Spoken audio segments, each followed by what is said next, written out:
Right now, your metformin is doing something inside your body that nobody warned you about. Not your doctor, not your pharmacist, not the label on the bottle. And look, I'm not here to scare you. I'm here to explain what's actually happening. Because there are 5 foods, 5 real, whole, research-backed foods that do what metformin does at the cellular level. Same pathway, same mechanism. No neuropathy, no gut destruction, no prescription required. And here's what gets me. A meta-analysis of 46 clinical studies, over 4,000 patients with type 2 diabetes, found that one of these foods matched metformin head-to-head on 3 separate blood sugar markers. Not kind of similar. Matched it. Published. Peer-reviewed. Exposed to the full weight of the scientific method. So the question isn't whether these foods work. The question is, why aren't they on the label? Why doesn't your doctor hand you a grocery list next to that prescription pad? I ranked these 5 foods from helpful to genuinely powerful. Number 1 at the end? It shocked me. And I've been reading this research for years. I am Dr. Leonard Javier, board-certified physician. And a quick note, even though I'm a doctor, I'm not your doctor. Please talk to your physician before making any changes to your diet or medication regimen. All the scientific references and peer-reviewed studies I mentioned today are listed in the description below. Now, drop a comment saying, "I deserve the truth," if you believe healthcare information should be free and accessible to everyone. Only the pharmaceutical executives and the people who profit from your confusion won't comment. Because here's what I need you to understand before we start. Metformin works through a very specific mechanism. It activates something called AMPK, adenosine monophosphate activated protein kinase. Think of AMPK as your body's master energy switch. When it's turned on, your cells pull glucose out of your blood. Your liver stops dumping sugar into your system. Your insulin receptors wake up and start responding again. That's what metformin does. And every single food on this list activates that same switch. Some of them do it through AMPK directly. Some do it through parallel pathways, alpha-glucosidase inhibition, gut microbiome shifts, insulin receptor sensitization. But the result is the same. Blood sugar comes down, insulin resistance improves, and your body starts working with you again, instead of against you. Let's start with number 5. Number 5 on this list, and I almost didn't include it because most people get this one completely wrong. Chromium. Not the supplement aisle version. Not the cheap chromium oxide tablet that your body barely absorbs. I'm talking about chromium from actual food. Broccoli, grape juice, turkey breast, green beans. Even a baked potato has more bioavailable chromium than most supplements on the shelf.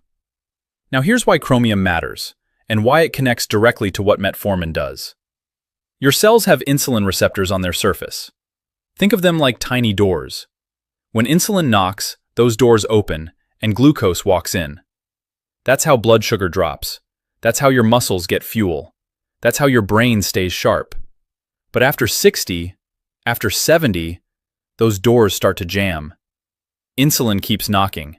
The doors barely crack open. Glucose piles up in the bloodstream. Your pancreas panics and pumps out more insulin. And now you've got high blood sugar and high insulin at the same time. That's insulin resistance. And that's what drives type 2 diabetes forward year after year.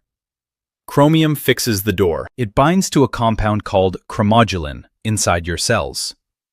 Chromogulin amplifies the insulin signal. It's like WD-40 for the insulin receptor. The door opens wider. Glucose gets in. Blood sugar drops. Without forcing your pancreas to work harder. And the research backs this up. A meta-analysis of 28 randomized controlled trials found that chromium supplementation significantly reduced fasting blood glucose by an average of 19 milligrams per deciliter. That's clinically meaningful. That's the kind of drop that changes what your A1C reads 3 months from now. That same analysis showed a reduction in HbA1c of 0.71%. And HOMA-IR, Your insulin resistance score dropped by 1.53. Now stop for a second. Did you catch that? 0.71% off your A1C from a trace mineral that costs pennies. Here's what to do, and this is simple. Eat 2 to 3 servings of chromium-rich foods daily. Broccoli is your best bet. 1 cup has about 22 micrograms. Turkey breast, grape juice, green beans. Even whole wheat bread if your blood sugar tolerates it. If you want a supplement, and some of you will, use chromium picolinate specifically. Not chromium chloride, not chromium oxide. Picolinate is the form your body actually absorbs. 200 to 400 micrograms daily, taken with a meal. But here's the thing most people miss. Chromium is a cofactor. It doesn't work alone. It works best when your vitamin D is adequate and your magnesium isn't depleted. If those are low, and after 70 they probably are, chromium can only do half its job. One more thing about chromium, and this one frustrates me. A study specifically looked at elderly diabetic patients, average age 73. These weren't young, healthy volunteers. These were real seniors in a rehabilitation program after stroke and hip fracture. They gave them 200 micrograms of chromium picolinate twice daily for 3 weeks. Fasting blood glucose dropped from 190 down to 150. That's 40 points. In 3 weeks. In people over 70. But you know what? Your doctor probably never mentioned chromium. Not because the research is bad. Because there's no patent on a mineral. There's no sales rep walking into the office with free samples and lunch. There's no revenue model built around a trace element that costs 8 cents a day. So it gets buried under stacks of prescription pads. And look, I'm not anti-medication. I'm anti-ignorance. There's a difference. And that's why chromium is number 5. Powerful. Proven. But it needs partners to reach its full potential. Number 4 is one of those partners. And it does something chromium can't do on its own, but has been hiding in plain sight for centuries. Number 4. Bitter melon. Momordica charantia. The gourd that tastes like someone dared a cucumber to fight back. Now, I know what some of you are thinking. I've never even seen that at Walmart. And that's fair. But here's the thing. You can find it at most Asian grocery stores, and the extract is available at any health food store and online for about $8 to $12 a month. Compare that to your Metformin copay. Compare that to the cost of the side effects nobody talks about. But let's get into why this made the list. Because this isn't folklore. This is pharmacology. Bitter melon contains 3 compounds that individually would be impressive. Together, they're remarkable. First, charantin, a steroidal saponin that mimics insulin. Not supports insulin, mimics it. Your body responds to charantin the way it responds to insulin itself. It pushes open those glucose channels and gets sugar out of your blood and into your cells. Second, polypeptide P, sometimes called plant insulin in the literature. It behaves so similarly to human insulin that researchers have studied it as a potential injectable treatment for type 1 diabetes. Third, vicine, an alpha-glucosidase inhibitor. And if that term sounds familiar, it should. Because acarbose, the prescription drug, works through the exact same mechanism. It slows the breakdown of carbohydrates in your gut, so glucose enters your bloodstream gradually instead of all at once. Bitter melon does the same thing. No prescription. A clinical study from Korea followed pre-diabetic participants for 12 weeks. The group taking bitter melon extract showed significant improvements in glucose metabolism compared to placebo. Their fasting blood glucose improved. Their insulin sensitivity improved. And they didn't have to add a single medication. And if you're living with type 1, I see you. Most of what I'm covering today applies to type 2 and pre-diabetes specifically, but the alpha-glucosidase inhibition from bitter melon, that's relevant regardless of type. I'm working on content specifically for type 1 down the road. Now, here's how to use bitter melon safely after 70. Option 1. Fresh. Slice it thin, soak in salt water for 30 minutes to reduce the bitterness, then stir-fry with garlic and a little sesame oil. One small fruit per day is the traditional medicinal dose across most Asian cultures. Option 2. Extract. 500 milligrams twice daily with meals. Start with 1 dose per day for the first week and see how your stomach responds. Option 3. Tea.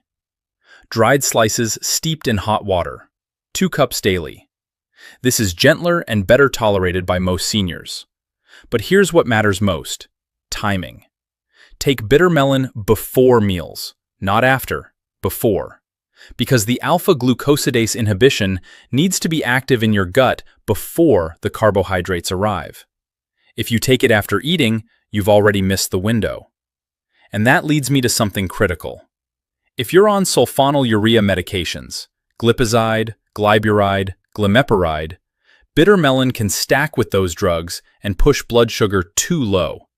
That's hypoglycemia. And after 70, hypoglycemia can be dangerous. So please, work with your doctor on this one. Now, everything I've just explained covers what happens during the day. But there's a whole other side to this. What happens while you sleep? That's actually something I wrote a full guide about. It's called the Midnight Insulin Trap. I'll leave the link in the description. But right now, let's keep going because number 3 is where things start to get really interesting. Number 3. And this one sits in a $2 bag at every grocery store in America, right next to the cumin and the coriander. Most people walk past it every single week. Fenugreek. Those small, golden brown seeds that smell like maple syrup. They've been used in Indian and Middle Eastern medicine for over 2,000 years. And the clinical research on fenugreek and blood sugar? It's not thin. It's not ambiguous. It's actually quite strong. A systematic review and meta-analysis. This one looked at 19 randomized controlled trials and over 1,000 patients. Found that fenugreek supplementation significantly improved fasting blood glucose, HbA1c, HOMA-IR, and total cholesterol in patients with type 2 diabetes. That's not one marker, that's 4. Fasting glucose, A1c, insulin resistance, and cholesterol. All moving in the right direction, from seeds. Now how does it work? 2 mechanisms. First, galactomannan fiber. Fenugreek seeds are about 50% soluble fiber by weight. That fiber forms a gel in your stomach that physically slows down carbohydrate digestion. It's literally a speed bump for sugar. Glucose enters your bloodstream at a trickle instead of a flood. Your pancreas doesn't have to panic. Your insulin has time to do its job properly. Second, 4-hydroxyisoleucine. This is a unique amino acid found almost exclusively in fenugreek. It directly stimulates insulin secretion from the pancreatic beta cells. But here's what makes it different from sulfonylurea drugs. It only stimulates insulin release when glucose is present. It's glucose-dependent. That means it doesn't push your blood sugar too low. It's self-regulating. Your own body stays in control. That is elegant. That's your body's design working with a food, not fighting a drug. Now here's the practical part, because I know a lot of you want to start today. The dose used in most successful clinical trials, 2 to 5 grams of fenugreek seed powder daily. That's about half a teaspoon to 1 full teaspoon, mixed into warm water, taken before your largest meal. Some people soak the seeds overnight and drink the water in the morning. That works too. You can buy a 1-pound bag of fenugreek seeds at Walmart, at any Indian grocery store, or on Amazon for about $3 to $5. That's a 2 to 3 month supply, less than the copay on most prescriptions. Now here's something most channels won't tell you. Fenugreek has a very specific taste. It's slightly bitter, slightly nutty, and it makes your sweat smell like maple syrup. I'm not kidding, it's actually a well-documented side effect. Harmless. But if your spouse suddenly asks why you smell like pancakes, now you know. The more important consideration is gas. Fenugreek is high in fiber, and if your gut isn't used to that much soluble fiber, you'll feel bloated for the first 3 to 5 days. This is why you start with half a teaspoon, not a full teaspoon. Let your digestive system adapt. By week 2, most people tolerate it without any issues. And here's a trick that the clinical studies don't mention, but traditional practitioners have known for centuries. Dry roast the seeds in a pan for 2 minutes before grinding them, just until they darken slightly and release that maple aroma. This reduces the bitterness by about 40% and makes the powder easier to mix into food or water. Now, stop. I want to say something here. I know a lot of you watching this are on metformin. Some of you have been on it for 10, 15, even 20 years. I'm not going to tell you to stop taking it. That's between you and your doctor. But what I am going to show you is what happens when you add fenugreek alongside it. Because the research on this, your doctor may not have time to pull up that study, but I did. And the data shows that fenugreek and metformin can be used together safely. In fact, the combination often produces better results than either one alone. The fiber slows absorption. The 4-hydroxyisoleucine supports insulin secretion. And metformin handles the AMPK activation. They're not competing, they're complementing. But, and this is important, start slow. 1 teaspoon per day for the first week. Watch your blood sugar carefully. If it starts dropping faster than usual, that's actually a good sign. But it also means you may need to talk to your doctor about adjusting your metformin dose. And honestly, that's what a lot of you are hoping for. Needing less medication, not more. All right, number 2. Number 2 is sitting in your kitchen right now. Or at least, you think it is. Cinnamon. But before you go grab that McCormick bottle off the spice rack, I need you to hear something. Because most of you are using the wrong cinnamon. And that mistake isn't just reducing the benefit, it could actually be harming your liver.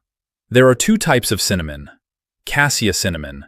That's the cheap stuff, the reddish-brown bark that makes up 95% of what's sold in American grocery stores. And Ceylon cinnamon, sometimes called true cinnamon. Lighter in color, thinner bark, completely different safety profile. The difference? Coumarin. Cassia cinnamon contains high levels of coumarin, a compound that, in large doses, is toxic to the liver. And if you're taking cinnamon every day for blood sugar, which many of you are, you need the low coumarin version. That's Ceylon, period. Now, why is cinnamon on this list at all? Because a meta-analysis of 24 randomized controlled trials found that cinnamon supplementation produced statistically significant reductions in fasting blood sugar, insulin resistance as measured by HOMA-IR, and HbA1c in type 2 diabetic patients. Another randomized controlled trial out of a U.S. military medical center, 109 type 2 diabetics, found that just 1 gram of cinnamon daily lowered HbA1c by 0.83% over 90 days. Compare that to metformin's typical reduction of 1 to 1.5%. Cinnamon got more than halfway there, from a spice. How does it work? Cinnamon contains a compound called methyl hydroxychalcone polymer, MHCP. This compound mimics insulin at the receptor level. It binds to the same receptor insulin uses and activates the same signaling cascade. Glucose transporters, GLUT4, move to the cell surface. Glucose enters the cell. Blood sugar drops. But cinnamon also does something metformin doesn't do well. It inhibits alpha amylase and alpha glucosidase enzymes in the gut. These are the enzymes that break starch into sugar. Slow them down, and you slow down the entire blood sugar spike after a meal. Ceylon cinnamon is actually more effective at this enzyme inhibition than cassia. So, protocol. 1 to 2 grams of Ceylon cinnamon daily. That's roughly half a teaspoon to 1 full teaspoon. Sprinkle it on oatmeal. Stir it into coffee. Mix it into yogurt. Take it with or right before a meal for the best enzyme inhibition effect. Now, timing matters. A lot of you are using cinnamon but taking it at random times.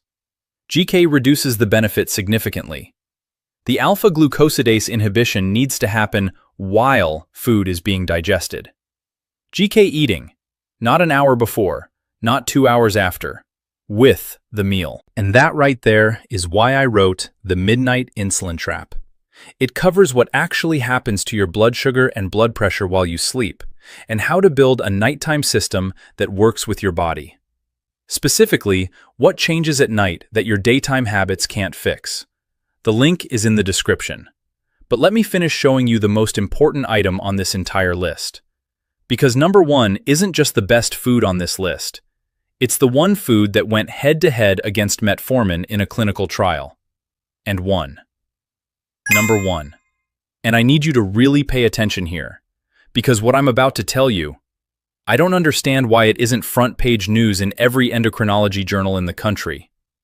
Berberine, a natural alkaloid compound found in golden seal, Oregon grape, barberry, and the Chinese herb Coptis chinensis. It's been used in traditional Chinese medicine for over 3,000 years. But the modern research on berberine isn't traditional. It's not folk wisdom. It's randomized, controlled, published in peer-reviewed journals. And honestly, it's stunning. Here's the study that changed everything. In 2008, researchers at the Shanghai Xinhua Hospital ran a 3-month randomized trial. 36 adults with newly diagnosed type 2 diabetes. Half received berberine, half received metformin. Same dose, 500 milligrams, 3 times daily. The results?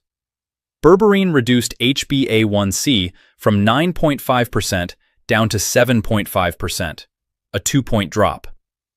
Fasting blood glucose dropped from 190 to 124. Postprandial glucose dropped by 44%. Triglycerides dropped significantly.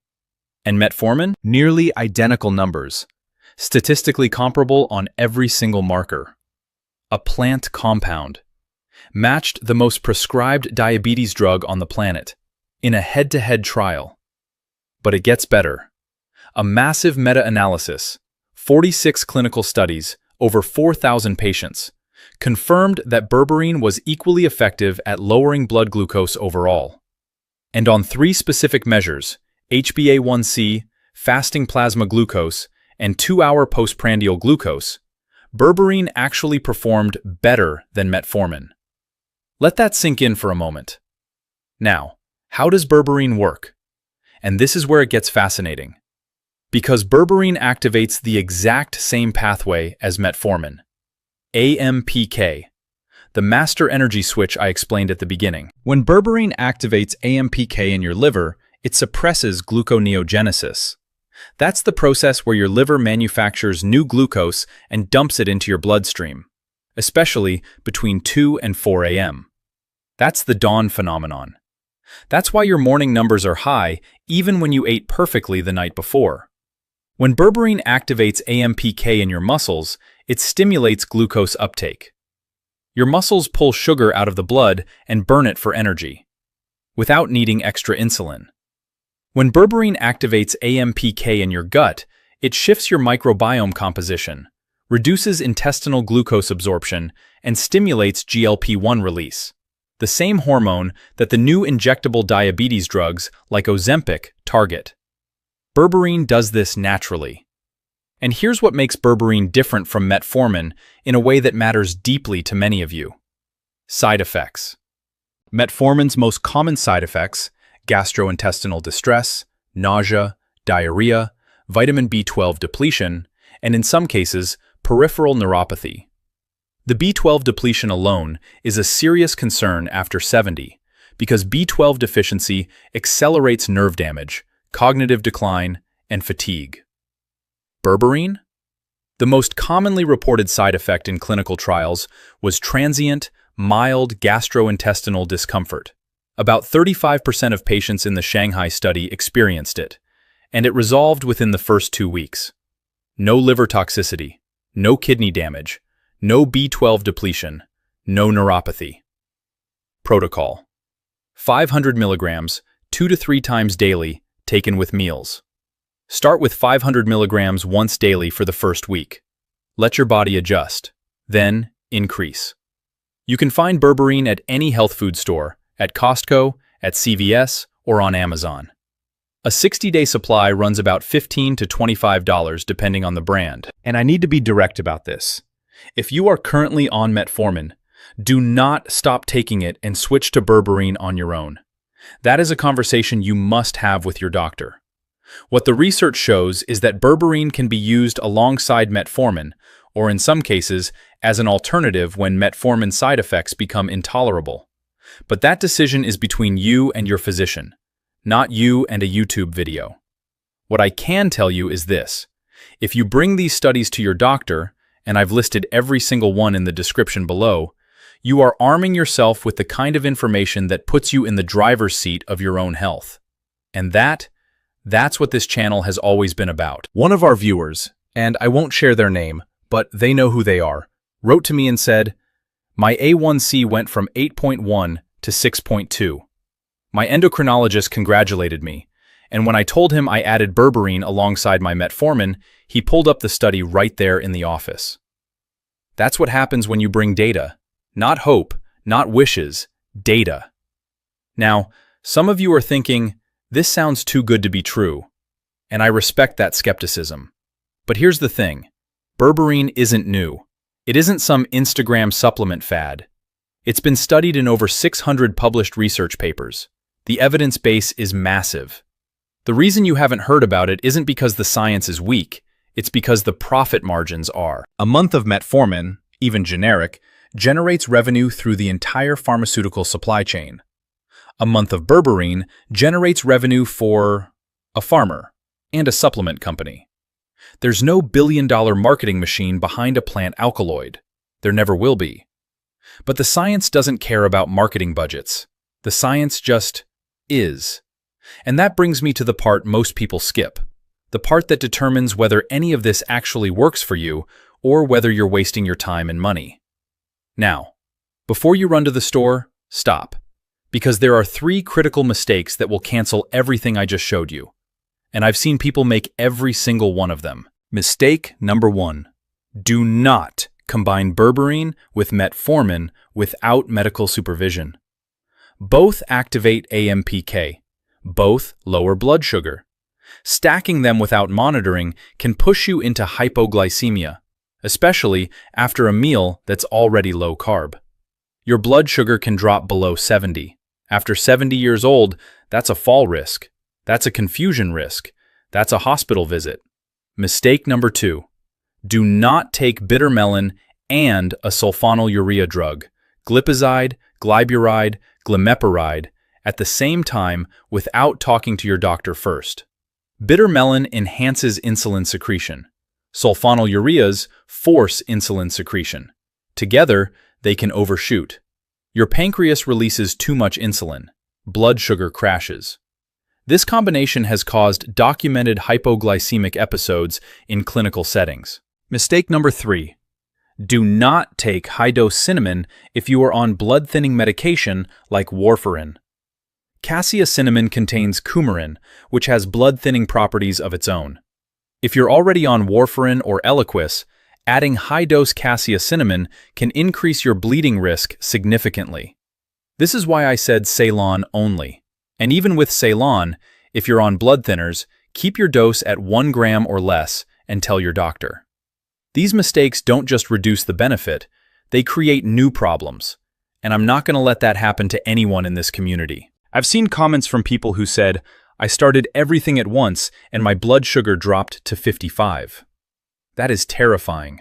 That's an ambulance ride waiting to happen. Please, 1 change at a time. 2 weeks between additions. Monitor your glucose daily and keep your doctor in the loop. I know some of you don't trust your doctor. I hear it in the comments every single day. But your doctor is the one who can adjust your medication doses downward as these foods start working. And that conversation, the one where your doctor says, let's try lowering your metformin, that's the conversation you've been waiting for. You can't have it if you go rogue. All right, here's your action plan. 5 steps. Start today. Step 1. Tomorrow morning, add half a teaspoon of Ceylon cinnamon to your breakfast. Oatmeal, yogurt, coffee, doesn't matter. Just make it consistent, every morning, with food. Step 2. This week, buy a bag of fenugreek seeds. Soak 1 teaspoon in water overnight. Drink the water before your largest meal. Do this daily for 2 weeks and track your fasting blood sugar. Step 3. Increase your chromium intake through food first. Broccoli 3 times this week. If you supplement, use chromium picolinate, 200 micrograms daily with lunch. Step 4. If your blood sugar is still above your target after 30 days of steps 1 through 3, talk to your doctor about adding berberine. Bring the studies. I've listed them below. 500 milligrams once daily to start. Step 5. Track everything. Write down your fasting blood sugar every morning. After 60 days, compare your numbers to where you started. Show your doctor. Let the data speak. This is how it works. Not overnight, not by magic, by consistency. By giving your body the right raw materials it's been missing. By filling in the gaps that modern food processing and modern medicine left behind. Your body wants to heal. I truly believe that. Your pancreas wants to produce insulin efficiently. Your cells want to respond to insulin properly. But they need the right raw materials. And for decades, you've been told that rising blood sugar after 60 is just inevitable. That medication is the only answer. That more pills, higher doses, maybe insulin injections, that's the path. It doesn't have to be.